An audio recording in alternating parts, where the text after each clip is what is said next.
اتنا ذکر کرے کہ اللہ رب العزت دل میں آ جائے، اللہ دل میں سما جائے، بلکہ سچ کہوں کہ اللہ دل میں چھا جائے۔ ایسی اللہ رب العزت کی محبت۔ جو چند لمحے اللہ کی یاد میں گزر گئے وہ میری زندگی ہے، اور باقی سارا کچھ شرمندگی ہے۔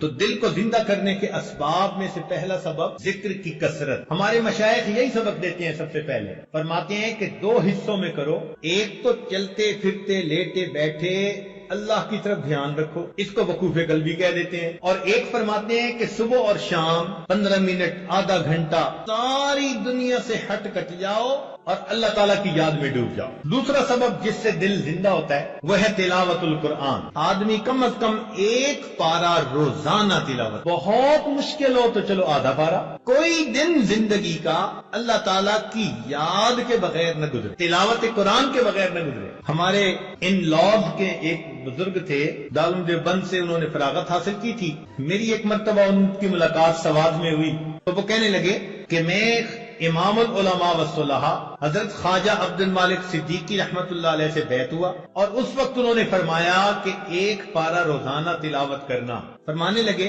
کہ آج اس بات کو کہے 43 ایئرز گزر چکے ہیں، ان 43 سال میں ایک دن بھی میرے قرآن کی تلاوت میں لگا نہیں۔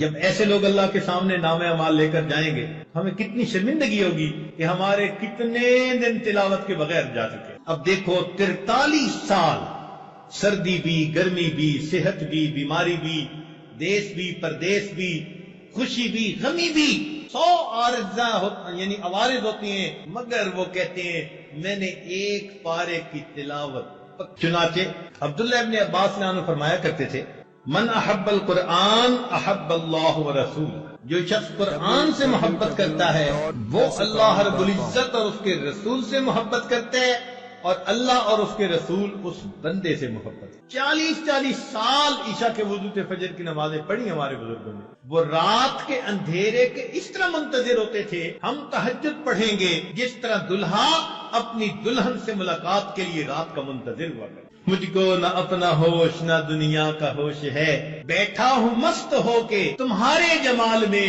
تاروں سے پوچھ لو میری روداد زندگی، راتوں کو جاگتا ہو تمہارے خیال، اللہ کی یاد میں راتوں کو جاگتا۔ تیسرا سبب جس سے انسان کا دل زندہ ہوتا ہے الاستغفار، استغفار پڑھنا۔ ہمارے مشائخ فرماتے ہیں 100 دفعہ صبح 100 دفعہ شام یہ کم از کم ہے، ورنہ 200 مرتبہ صبح 200 مرتبہ شام پڑھے۔ استغفار پڑھنے سے انسان کے دل کی میل دور ہو جاتی ہے۔ چوتھا سبب جس سے دل زندہ ہوتا ہے الصلاۃ علی النبی، نبی علیہ الصلوۃ والسلام پر درود شریف کا پڑھنا۔